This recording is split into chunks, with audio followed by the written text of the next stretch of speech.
Lelo panyaso voice box ya Charles Ben Longwe yakuti nkhale iwo wandithu amalankhula kumayamikira boma nthawi zambiri koma kumamvetsetsa malawi ambiri akamati bola mwina a Profesa Peter Mutharika ndi chipani chawo cha Democratic Progressive Party DPP abwererenso mboma akuti akumamvetsetsa anthu akamadandaula kuti ayi bola kale kusiyana ndi pamene ifeyo tili pachifukwa kuti mu zaka 57 feteleza kuno ku Malawi sanakwereko mtengo kuposa 20,000 kuyambira nthawi ya amalemu Ngwazi Kamuzubanda kudzafika Bakiri kupitanso kwa malemu Bingu Mutharika kudzafika pa Joyce Banda kuberera pa apita Mutharika feteleza kuno ku Malawi anthu sitinaguleko kupitilira 20,000 Malawi kwacha koma chakwera ndi boma lawo kungokhalapo zaka 4 ndi miyezi tochepa komatu feteleza wakwera mtengo kufika mpaka na pa 135,000 zimene zikuonetsera kuti ayi kuno ku Malawi zinthu sizili bwino. Ndene ndikhale limodzi pano panyasa voice box kuti timve kuti a Ben Longwe akuti bwanji nkhani imeneyi komanso ndi nkhani zina pano panyasa voice box.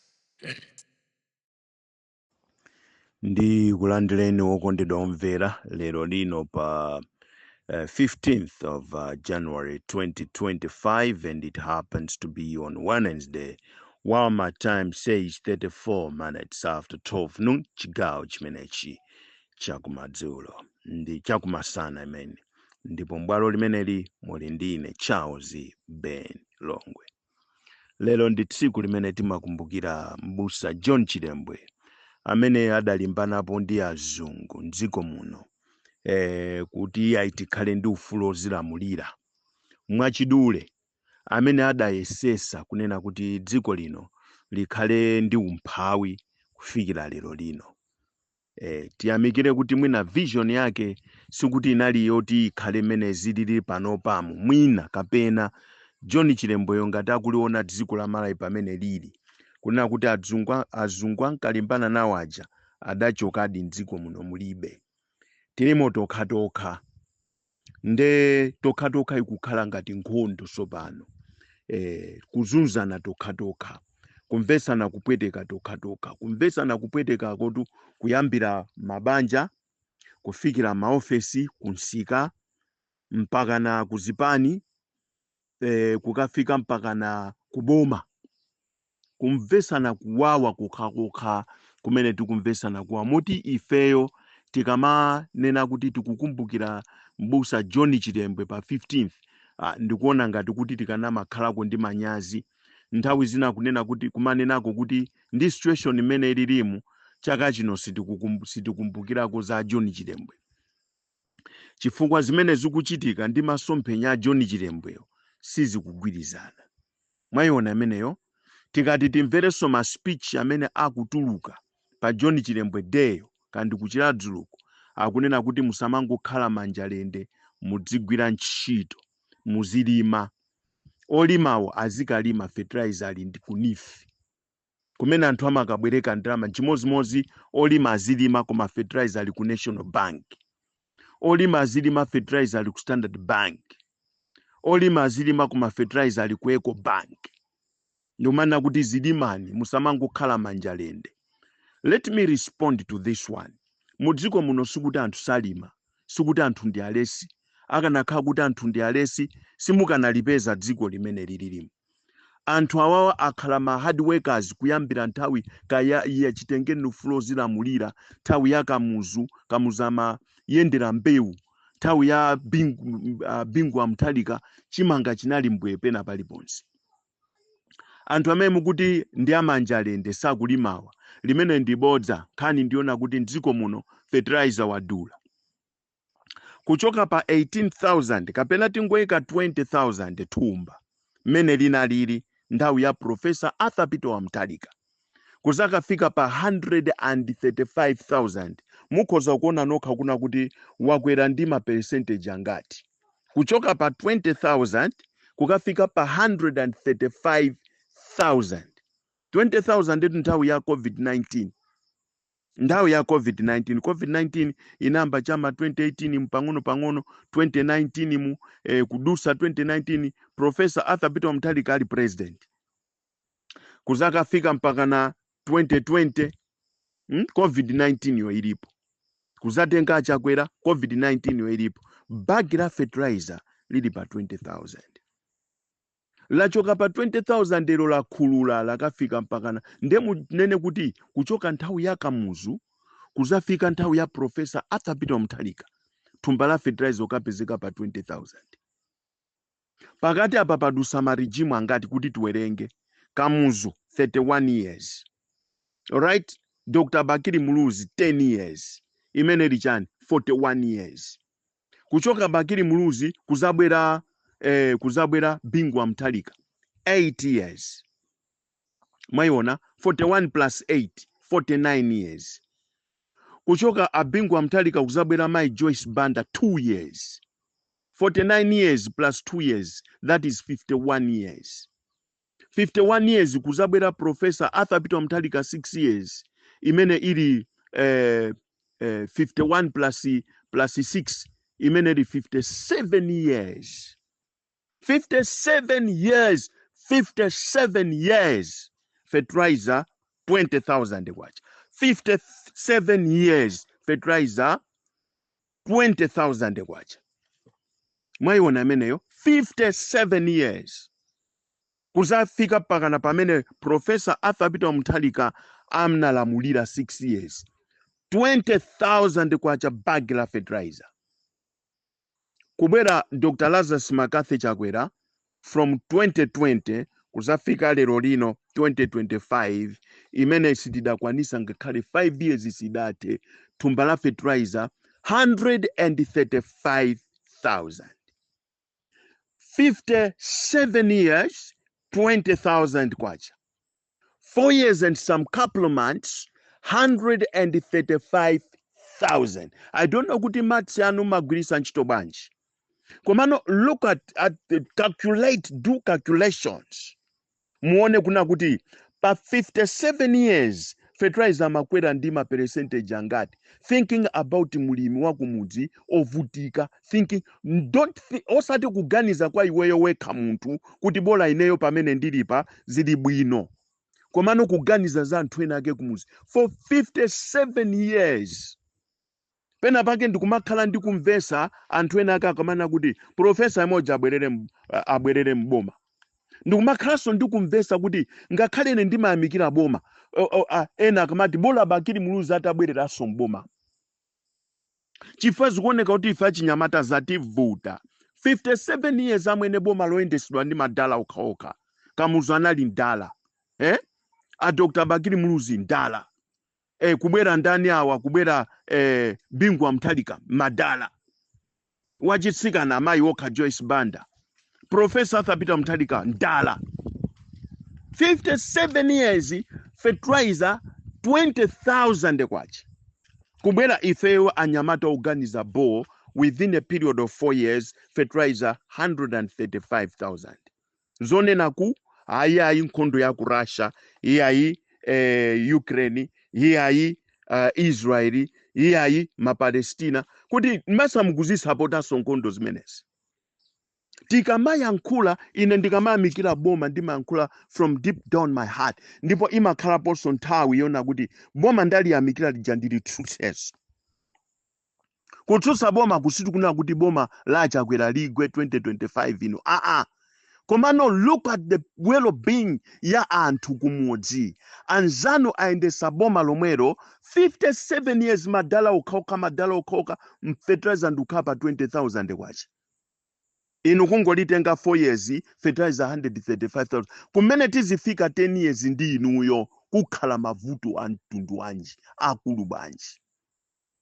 Mayona Bible limana kuti iwe amene umalalikira kuti musabe, iwe amene umalalikira kuti usachite chigololo, kodi mumabanso inu eni? Kodi machitanso chigololonso inu eni? Funso to Bible limafunsa zimenezo. Talalikira kuna kuti DPP amapanga corruption ndziko mu. Tawane na Professor Arthur Peter Mutharika. Mayona mapanga corruption mumaba. Kwati usina mafailo ma newspaper ndi zina zoterozo. Komano ifeyo within a period of 4 years. Let us go back. Tione takongola matrillion angati ndziko muno. Anzatu amakongola matrillion angati.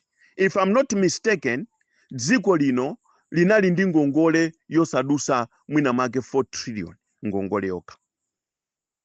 Kapena 1 trillion some or 2 trillion inali yosafika ume, koma panopo within 4 years akuluakulu ndrama zimene tikukongola maiko ena ndikuliyang'ana dziko la thuli kumene kukupita ndrama nobody knows. Palibe akudziwa kuti ndrama zikupita kuti. Kumene kukukagwera ndalama ako kuti takongola matrillion awa kani mabiliyoni awa, kumene zikulowako ngati kumene koko kuli achitaka kubomako ndekuti achitaka amene osiyama sewera akufunika madala. Fapali zinthu zina zake zimafuna madala. Mosa kubisiranitu. Ife achinyamata fe timangoona kupanga matama, kumazikuza, kumazikweza, koma pali zinthu zina zake Bible osati Bible koma akuluakulu akuti akuluakulu ndi ndambo mozimira moto zimeja sizonama ya ndizoona. Pali zina zake situation enake amafuna madala. Mena alira abakiri muluzi muchi. Tabwera ni kunoko tatiuzeni kodi apa zimaenda bwanji. Zimaenera zani zikafika papa titani ngati mujazina chitikira za Cyclone Freedom. A president anaziwa bwanji, anaganiza bwanji kuti ndiaitana Dr. Bakiri Muluzi, ndiaitana Professor Arthur Peter Mutharika, ndiwaitana Mai Joyce Banda, tione kuti zikatere zimatani. Mai Joyce Banda nthawi yona kuti Tanzania ifuna kulanda nyanja ya Malawija. Manimva Mai Joyce Banda naitana azisogoleri opuma osa Dr. Bakiri Muluzi, kodi zikatere zimatani. Imatha kufika hapo nthawi ina yake yokuti no, akuluakulu ali kuti amudzi muno kapena dziko lino ali kuti tiwaitane tiwafunse kuna kuti kodi fuel amampeza bwanji kapena is fertilizer amampeza bwanji zimakhala bwanji. Pa South Africa pompapa amapanga fertilizer, pa Zimbabwe pompapa amapanga fertilizer. Mwayiona ameneyo. Ife tikupita ku UK ndikumakafika mu shopu ya mena amagulisa nyama nunati tabwera kuzagula fertilizer wagulu wa dziko lonse la Malawi mukabucha kakang'ono chonchi.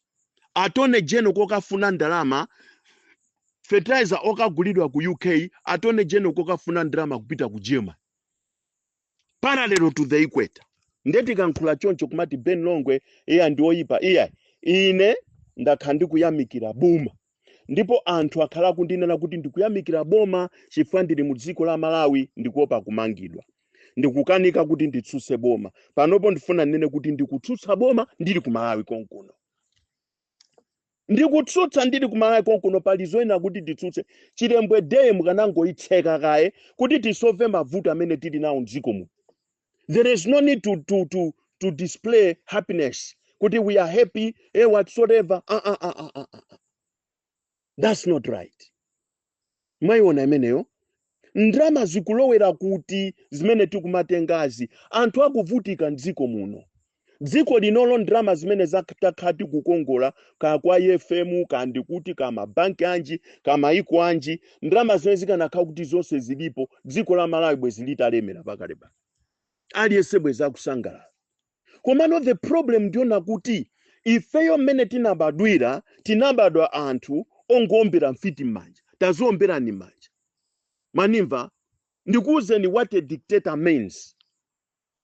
Dictator, what does it mean? If I might explain here, dictator means what? Dictator means worship me or else I kill you. Manimva sesa, worship me or else I'll kill you. That's dictatorship. There is no any other term imene muntu akoza uchita describe the meaning of dictatorship. Dictatorship means worship me or I kill you. Two things. Mwayiona ameneyo. Worship me. When I was in South Africa, boma lacha gwera limandisaka ku South Africa. Ndikumalemba ma warrant of arrest. Mange na amene abwere kuno chifukwa choti ndi matsutsa boma. Ameneyo mange na zibwera kuno. Pa media apa ndikumayitanidwa kuna kuti iweyo tabwera kunoko ku Malawi kuno uziza susaboma ku Malawi kuno tione ukabwera kuno tizakunyenya. ine nachoka ku South Africa kubwera kuno nkumayamikira boma, palibe wandisakasaka, palibe wandifunafuna. Chifukwa chani? I'm worshiping the government. I've been worshiping the government. Kuyamikira boma ndizina zotero. Chifukwa chani? Chifukwa kuti ndili kuno ndikuyamikira boma, palibe wandisaka, palibe wandifuna, nimayenda mwa ufulu mopanda vuto lose, paliponse ndimaponda. Chifukwa ndimayamikira boma. Mwanimvesesa? That's dictatorship. Worship me or I kill you. If you don't worship me, I will kill you, you die. If you don't worship me, uona nyekwe, that is the exactly. Ineyo mutu mwanga umu, munazaza zinthu, how do I handle issues? Ndimalera kuti anthu azinditukwana, azindinyoza, ndivule, andipolamisa, andiyang'anise mutu pansi miyendo mwamba. Ndifuna ndione kuti kodi mmene ndabwerera kunoko ku Malawi kuno, if I worship these guys, kumapembeza, awawawa ndiyanyoze kai, ndiyathire mphepo, ndiyathire zindizi, ndiyanyoze, tione kuti zikhala bwanji. Ndisakidwanso kupeza kuti ayi, when you are in that status, palibe amakusaka, palibe amakufunafuna, you move on, you move freely, umayenda mwa ufulu mwa mtendere, pena paliponso maponda. But if you stop worshiping, see the results. That is what is happening here. Mwayiona imeneyo? Ndimene iliri dictatorship. Worship me or I kill you. Mwayiona imeneyo? Let me tell you guys. Ine ndifuna ndinene pano chilungamo. Chilembwe day kwa lerolo ikanamba kaya tsekedwa kai. Titseke kai chilembwe day tikonze mavuto amene ali muno.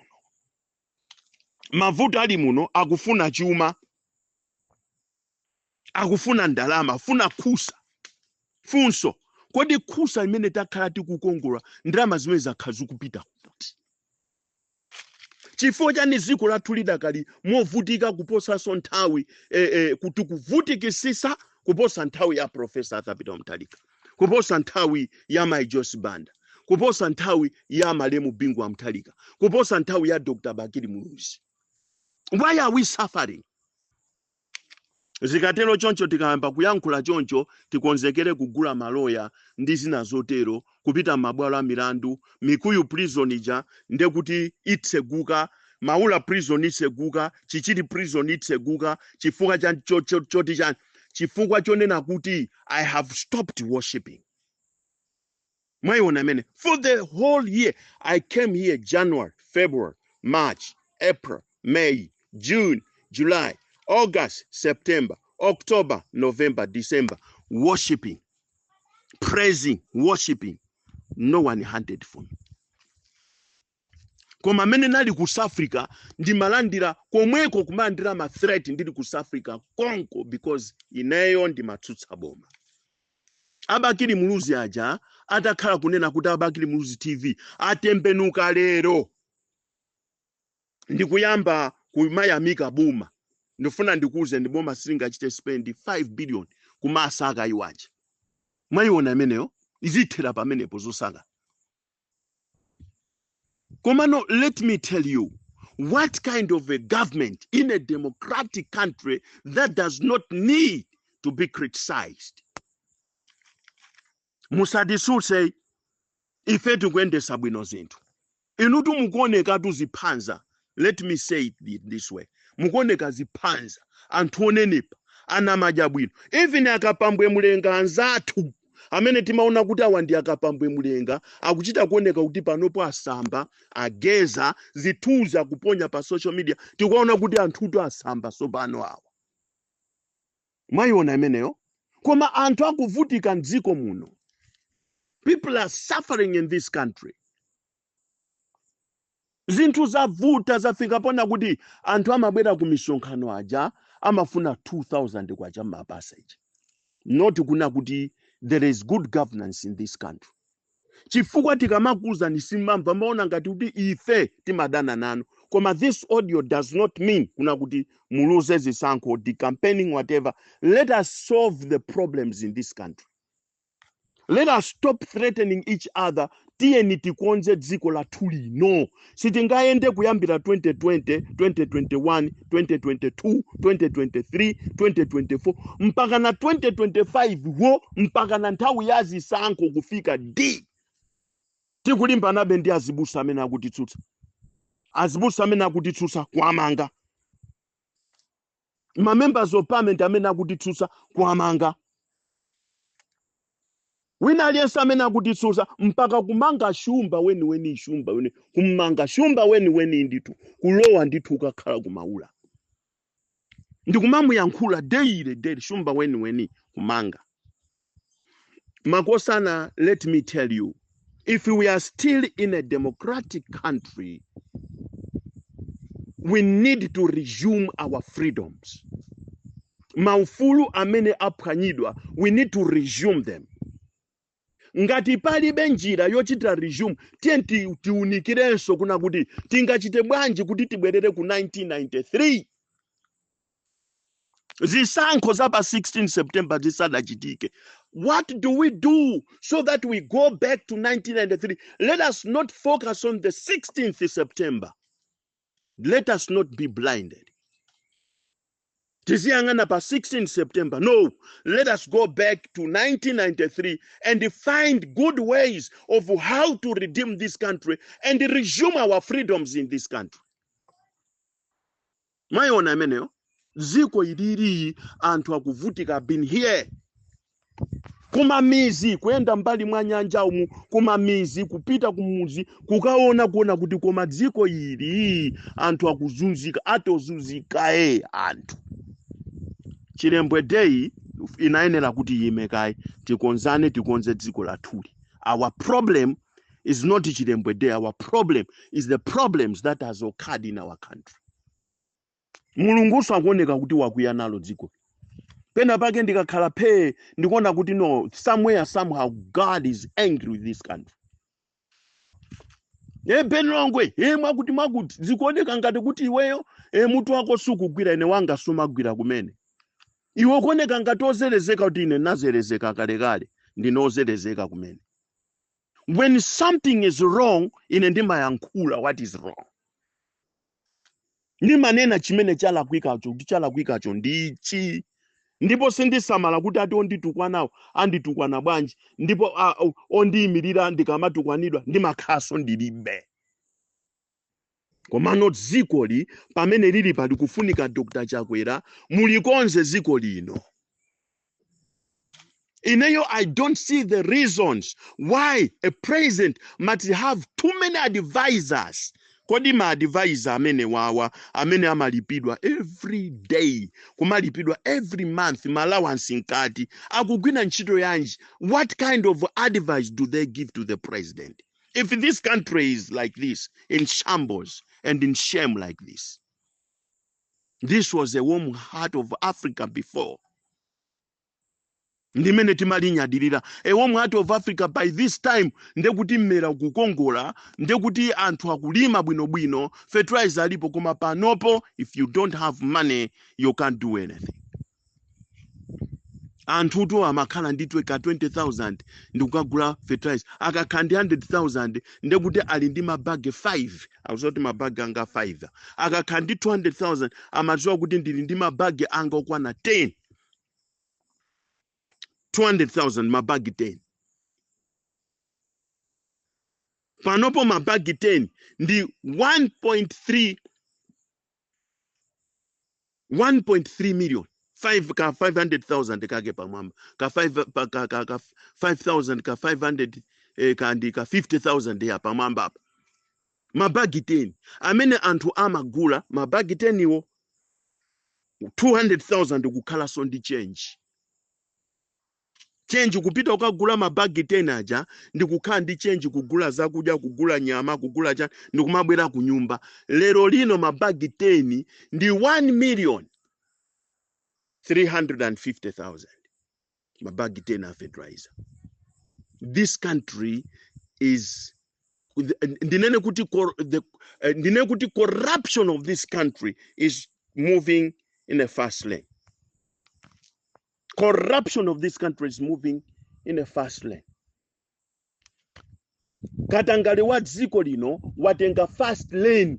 Chimene chandikuisa nchona kuti anifi apezeka kuti iwo akungongoza fertilizer. Amutenga kuti anifa kuti itana ifeyo ma activist bwerani kuno tizakupaseni mawadi. Mawadi ondrama zake ziti.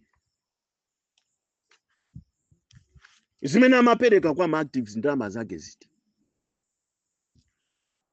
Tikayankhula choncho ndekuti Longwe ubwere usapereke umboni within 48 hours. Zimatero tu kuopsezana kwake dziko linolo, tikuopsezana ndi maunyolo chifukwa chona kuti our freedoms have been jeopardized.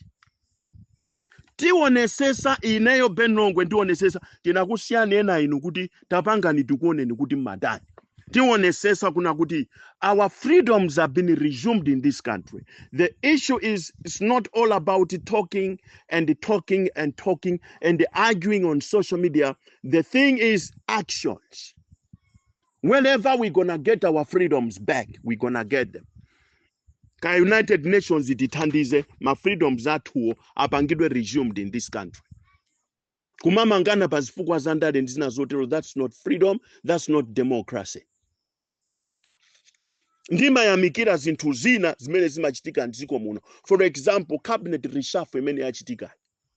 Imene Dr. Lazarus Makafe Chakwera akatenga Joyce Chitsulo ndikumpasa kukhala vice deputy minister of local government.